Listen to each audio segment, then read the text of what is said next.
नमस्कार, मी ॲडव्होकेट विशाल मोहिते. मी आता जिल्हा परिषदेच्या प्राथमिक शाळेमध्ये उभा आहे. ही शाळा मोहिते वडगावमध्ये आहे. मी या शाळेमध्ये का उभा आहे?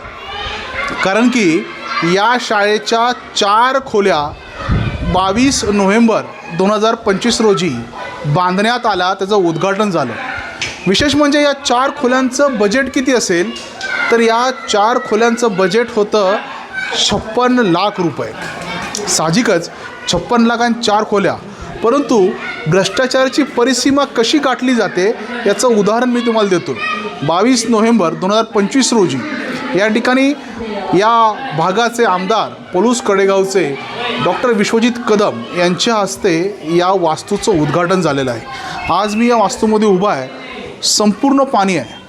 छोटी छोटी मुलं या ठिकाणी या पॅसेजमध्ये खेळत आहेत. पाण्याचा निचरा आज या ठिकाणी होत नाही आहे. आणि दुर्दैवाची बाब म्हणजे कंत्राटदाराचं हे काम आहे की जी दोष सिद्धी झालेली आहे तो दोष दूर करणं, परंतु इथल्या लोकांनी वारंवार तक्रारी करूनसुद्धा इथला दोष हा अपूर्ण राहिलेला आहे. आज बघतोय की हा पूर्ण पॅसेजला पाणी आलेलं आहे. जर तुम्ही वर्गात जाऊन बघाल तर वर्गात भिंतीतनं आतून पाणी येतं आहे. म्हणजे एवढी दयनीय अवस्था आहे. इथे खाली पण तुम्ही पाणी बघू शकता. ही मुलं साधारणपणे सगळे खेळत आहेत आणि पूर्णपणे घसरण्याची शक्यता आहे. ती जी विंडो बघाल, ती विंडो तुम्हाला मुद्दाम दाखवतो. 6 महिन्यापूर्वी त्याचं उद्घाटन झालेलं दिसतंय का? पूर्ण पाणी आत येतं आहे. पाणी येतं आहे ना रे? बघा, पाणी येतं आहे. अडचण होते की नाही पाण्यामुळं? इथं पडायला होतं की नाही? म्हणजे अशा प्रकारची अवस्था आहे. दुसरं म्हणजे पूर्ण स्लॅब, नवीन स्लॅब आहे हा स्लॅब पूर्णपणे गळतो आहे. आणि जुनी शाळा नवी शाळा जोडण्याचं काम किती क्वालिटी झालं तुम्ही बघताय. मुळात हा सांदाज व्यवस्थित भरता आला नाही, त्यामुळे इथून मोठ्या प्रमाणात लिकेज होतं आहे. आणि अतिशय दुर्दैवी बाब आहे की हा कंत्राटदार कुठल्याही राजकीय पक्षाचा असेल, पण शेवटी हे जनतेचं नुकसान आहे, या शाळेचं नुकसान आहे. उद्या कदाचित हा मलबा इथून पडू पण शकतो. छोटी छोटी मुलं आहेत या ठिकाणी खेळत आहेत. आणि यामुळे मला कळत नाही की आपण जेव्हा एका कामाचं उद्घाटन करतो, आमदार साहेब आपण या ठिकाणी उद्घाटन केलं, पण याची गुणवत्ता तपासली का हो? उद्घाटन करून आपलं काम संपत नाही, तर एखाद्याची गुणवत्ता तपासणे हे आपलं काम असतं. तुमचा कंत्राटदार आहे, तुमच्या पार्टीचा कंत्राटदार आहे म्हणून त्यानं कसंही काम केलं तर हे चालणार नाही. ही लोकशाही आहे.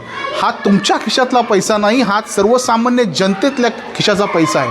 आणि जनतेच्या पैशाची अशी जर राख रांगोळी होत असेल तर कुठलाही मतदार किंवा कुठलाही या लोकशाहीचा सुदृढ नागरिक तुम्हाला माफ करणार नाही.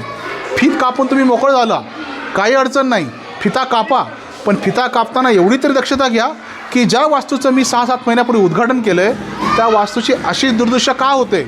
याचा अर्थ तुम्ही ज्यांना काम दिलं त्यांनी निकृष्ट दर्जाचं काम केलेलं आहे. तुम्ही त्यांना जाब विचारणार का? अशा प्रकारे लोकांची वाताहात अक्षरशः होते. लहान मुलांनी जायचं कसं? पूर्णपणे घसरंडीचा रस्ता झालेला आहे. उद्या मुलांना दुखापत झाली तर जबाबदार कोण? आमदार साहेब, हा प्रश्न मी तुम्हाला विचारतो. मोठा थाटामाटात तुम्ही उद्घाटन केलं, 4 खोलीचे फक्त 56 लाख घेतले. लोक वेड्यात काढतील. 4 खोल्या बांधायला 56 लाख लागतात का? हरकत नाही, बांधल्या, पण ते आता दर्जाच्या बांधल्या का? ही शोकांतिका आहे. आज मोहिते वडगावच्या या प्राथमिक शाळेत मी उभा आहे आणि त्याची शोकांतिका मी आपल्यासमोर मांडतो. मला वाटतं हे सगळं दुरुस्त करणं गरजेचं आहे.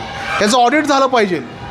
यामध्ये ज्या तांत्रिक चुका त्या दुरुस्त झाल्या पाहिजेत आणि जे काही लिकेज होतं ते लिकेज बंद झालं पाहिजे. हे प्राधान्यानं झालं पाहिजे. कोणी जर म्हणत असेल की आमदाराने उद्घाटन केलं त्यामुळे वाचू शकतो, पण त्या कंत्राटदाराला काळ्या यादीमध्ये घातलं पाहिजे. अशा स्वरूपाचं निकृष्ट दर्जाचं काम तो करूच कसा शकतो? यापुढेही अशा स्वरूपाचं काम त्याच्याकडून होऊ नये म्हणून त्याला काळ्या यादीत घालणं आणि त्याला फाईन मारला पाहिजे. आणि मला लोकांनी सांगितलं आहे की त्याने काम फार लेट केलं, त्याला फाईन बसला आणि लेट करून काम असल्या 3rd क्लास ग्रेडचं काम करत आहे. अत्यंत शरमेची बाब आहे. मला वाटतं भ्रष्टाचार म्हणजे काय असतो हे डॉक्टर विश्वजित कदम आपल्या मतदारसंघात तुम्ही जरा या बघा. तुम्ही ज्याच्या फिता कापताय त्याचा भ्रष्टाचार बघा. हे भ्रष्टाचाराचं उत्तम उदाहरण आहे. की तुमची लोक या ठिकाणी कशा स्वरूपाचा वारंवार भ्रष्टाचार करताय. मला डाऊट आहे, जर तुम्ही कारवाई केली नाही याचा अर्थ तुमची टक्केवारी होती का, तुम्ही टक्केवारी खाल्ली का म्हणून त्याच्यावर कारवाई करत नाही अशी शंका आहे. कालपासून बरेच जण येऊन गेले, बऱ्याच जणांनी बघितलं, पण लोक कदाचित तुम्हाला घाबरतात म्हणून बोलत नसतील. पण लक्षात ठेवा, मी लोकशाही आणि संविधानाने दिलेल्या हक्कासह तुम्हाला प्रश्न विचारतोय की ह्याला जबाबदार कोण. तुम्ही ज्या शाळेचं, ज्या वास्तूचं उद्घाटन केलं त्याला तुम्हीच जबाबदार आहात. तुमची जबाबदारी होते ज्या वास्तूचं तुम्ही उद्घाटन करता ती वास्तू पुढे व्यवस्थित आहे की नाही, संपूर्ण दोष यातले दूर केले पाहिजेत आणि ही वास्तू पुनश्च सुरक्षित वास्तू म्हणून विद्यार्थ्यांना पुढं वापरत आली पाहिजे. अशा प्रकारचं तुम्ही काम केलं पाहिजे. नाहीतर आम्ही स्वतः PW डिपार्टमेंटला आम्ही कंप्लेंट करणार आहोत. त्या कंत्राटदाराला काळ्या यादीत घाला, त्याच्याकडून नुकसान भरपाई घ्या. 56 लाखाचं काम हे दिसतं आहे का? 56 लाख आज फार मोठी रक्कम झाली, तरी खाऊन आपल्याच गावात घाण करणारी ही मानसिकता आमदार साहेब तुम्ही दूर केली पाहिजे हीच विनंती करून थांबतो. धन्यवाद.